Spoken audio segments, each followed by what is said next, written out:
Hi folks, how you all doing? I've picked up this all-in-one diesel heater because I've got a diesel heater in the van and I really like it. But it has had a few faults and I figured I would get one for in the workshop, but also to act as spares for if my other one breaks. Now, unusually, this came. I'd ordered. It was supposed to be a 5 kilowatt, or it said like 5 kilowatt, 12 kilowatt. But this turns out it's the actual 2 kilowatt version, which is the smaller actual unit.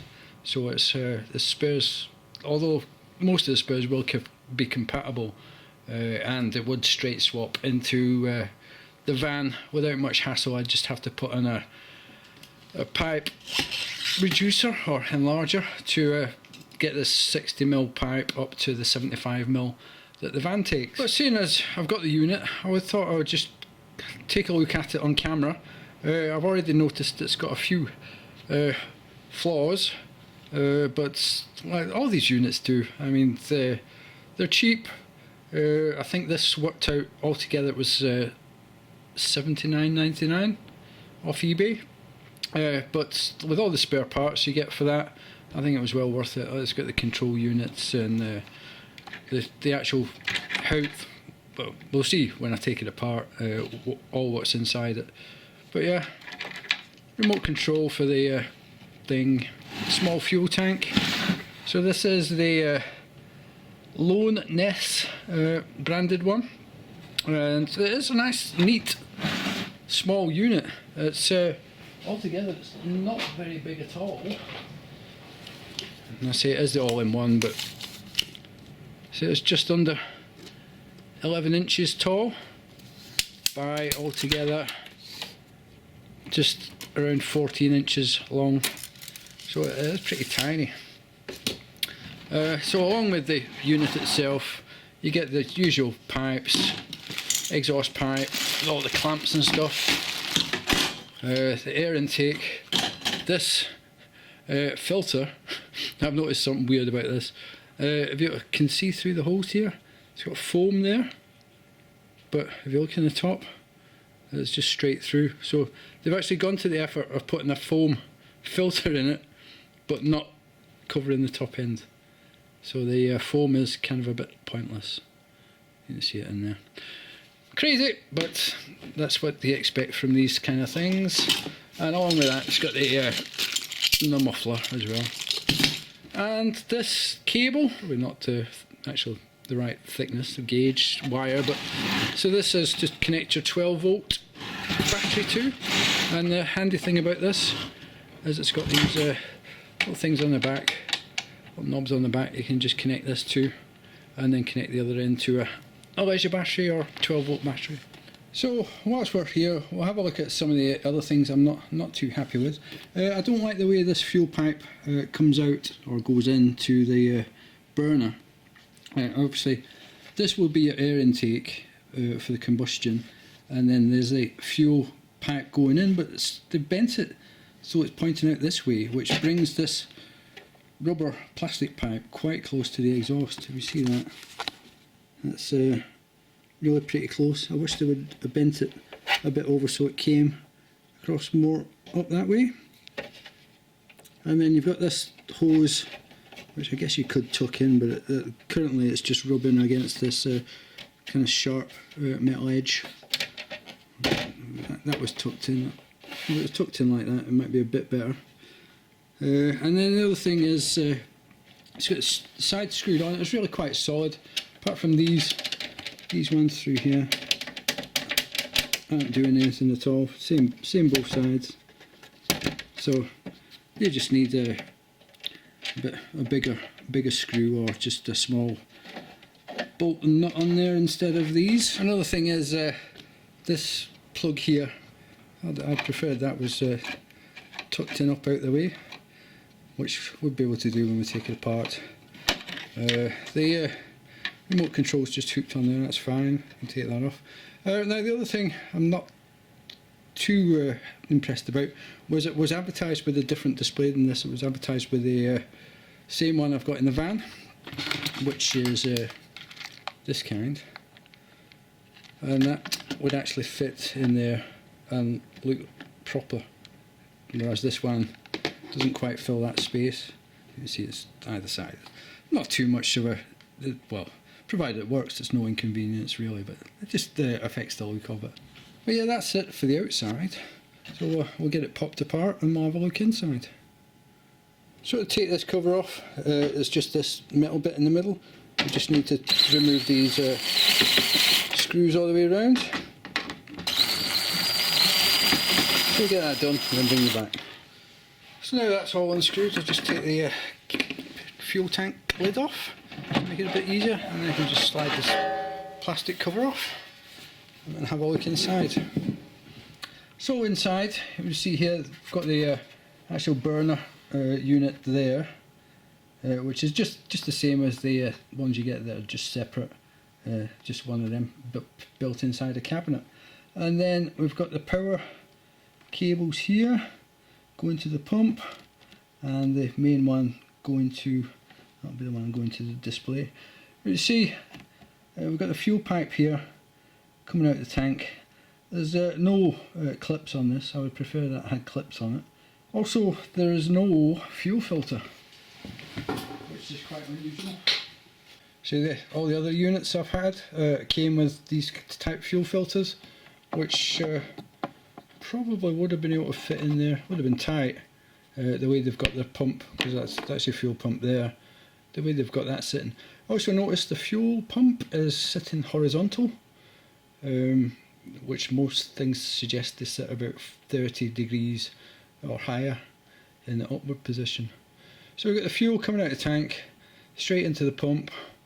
Nice rubber bung on here, I don't know whether that's going to stop any clicking or what. And then on this side of the pump, which is the higher pressure end, that's also got no fuel pipe retaining clip. But then underneath, tip this over, where it goes onto the pipe, it has actually got a clip. So that's a bit strange, the fact that they bothered to put a clip on the actual burner bit but not on anything else. But yeah, that's not really an issue. And I've got loads of clips I can put on. Can't really see down there. But yeah, I'll put some clips on. A lot of folk complain about this green flexible fuel pipe. To be honest, I've been running it in the van for the last, what, 3 years, and I've not had any issue with it whatsoever, so I'm not going to get into that argument, whether it's better or worse than having the more solid, this hard, kind of hard nylon stuff. So I've got that. I actually bought that to replace the stuff in the van, but I've never needed to. So it's good for making the connections and stuff. Yeah, so I would have liked if it had a fuel filter in it. That one's a bit tight, so I might put one of these, which is actually what I've replaced this one with from the van. I've replaced it with one of these paper filters, which might fit in there a bit better.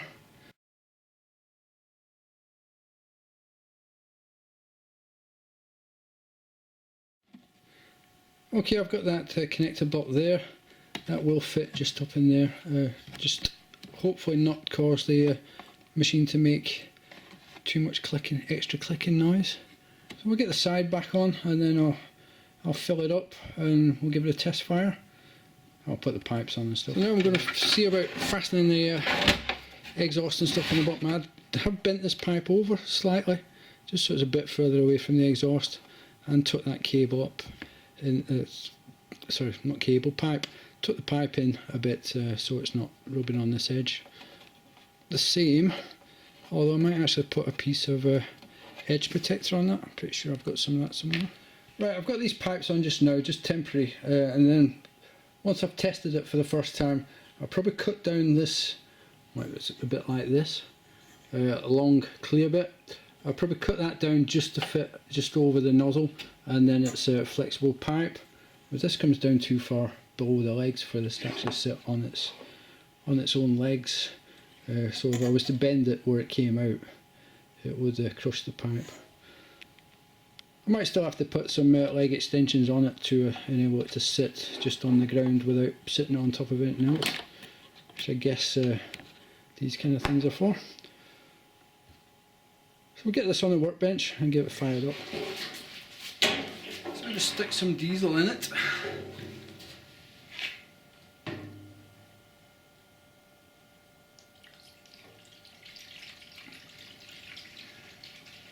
Should be enough. About half full. Right, so that's fuel in it. So now power.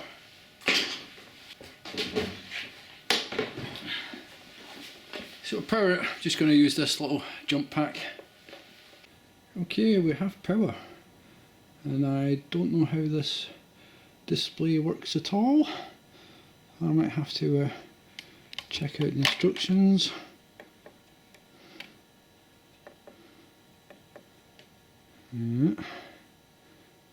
Yeah. Well, it says we've got 8 degrees, 12 volts. I'm not sure how to prime it, so I'll just consult the instruction booklet. Okay, I've done a bit more research on this now. I know what some of these symbols mean. That's obviously the battery symbol. That thing there is the temperature sensor. This shows that it's in off mode, and then power it on. In fact, I also figured out to put it into priming. You should press the up and down button together for 10 seconds, I think. Oh, sorry, 2 seconds. So we'll try that.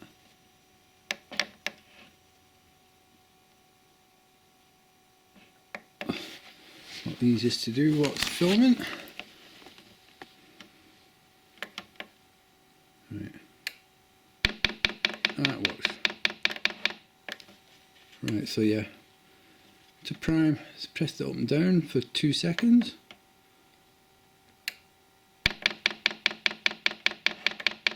And that should be it. Because I've already got it primed. And then to turn it on was 2 seconds on that.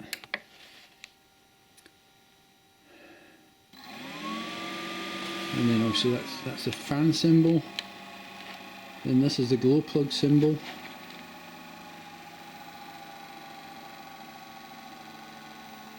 And eventually, so this here shows that it's on in burner mode. The pump will start shortly. There we go.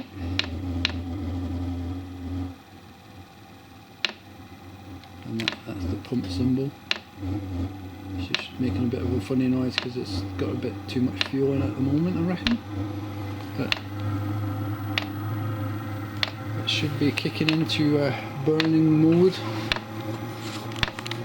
And as I said previously, up and down arrows to turn the temperature mode.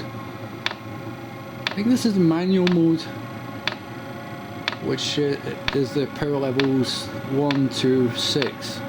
So H3 is like power level 3, and obviously H1, etc. So I'm not sure. I'm pressing both of these now. Oh yeah, that turns it to temperature. That turns it into temperature mode, so yeah. Oh, that's good though.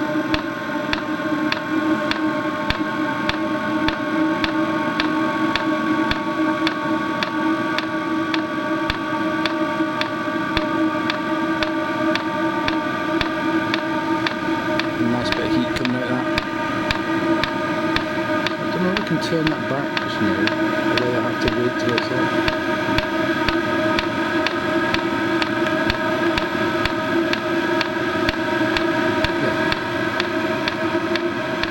So yeah, so just press and hold it while it's on. It's basically the same buttons you're pressing to prime it. The other ones to change it from manual to temperature mode. Oh,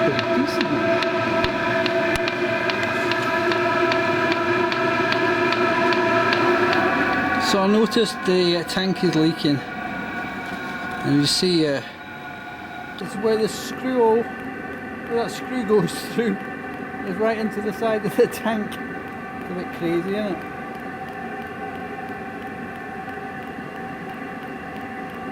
Need to see having to seal that hole somehow, and obviously protect it from the screw going all the way through it. Right, so I don't know how well you would have heard that, but the tank was leaking just in there where I've put that screw. So I've put a self-tapping screw with a O-ring on it. But what it looks like is where the case screws on, and the fact this tank isn't fastened in, the screw has caught on the tank and pierced it. So all these could catch potentially, apart from this one because the fuse holds it off. But this side and the other side are very similar. On this side you can just see where the screw has started rubbing, and that's obviously where this screw hole is to hold the case on.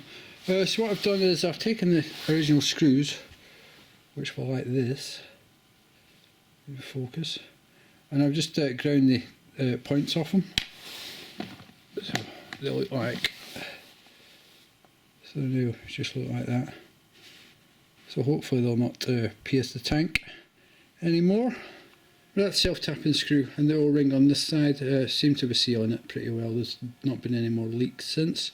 I'll keep an eye on it, and if there is anything I'll maybe use a bit of a fuel-proof sealant or something on it, or even possibly plastic weld it. I'm not sure whether that would seal it properly. It's not quite as dangerous doing it on a diesel tank as it would be on a petrol tank. But yeah, a bit of a stupid design, but I think I've sorted it. So it's been a couple of days now since I did the repair on the heater. I put a couple of blocks on the legs for just to lift it up a bit, so the exhaust, if it's sitting near anything, is elevated slightly off the ground. Obviously I wouldn't put it on any flammable surfaces, but yeah, it's been a couple of days since I did the repair, and it's not on the tank and it's not leaked anymore, so that's done pretty well. So I've got to admit, I really like the heater, aside from its flaws.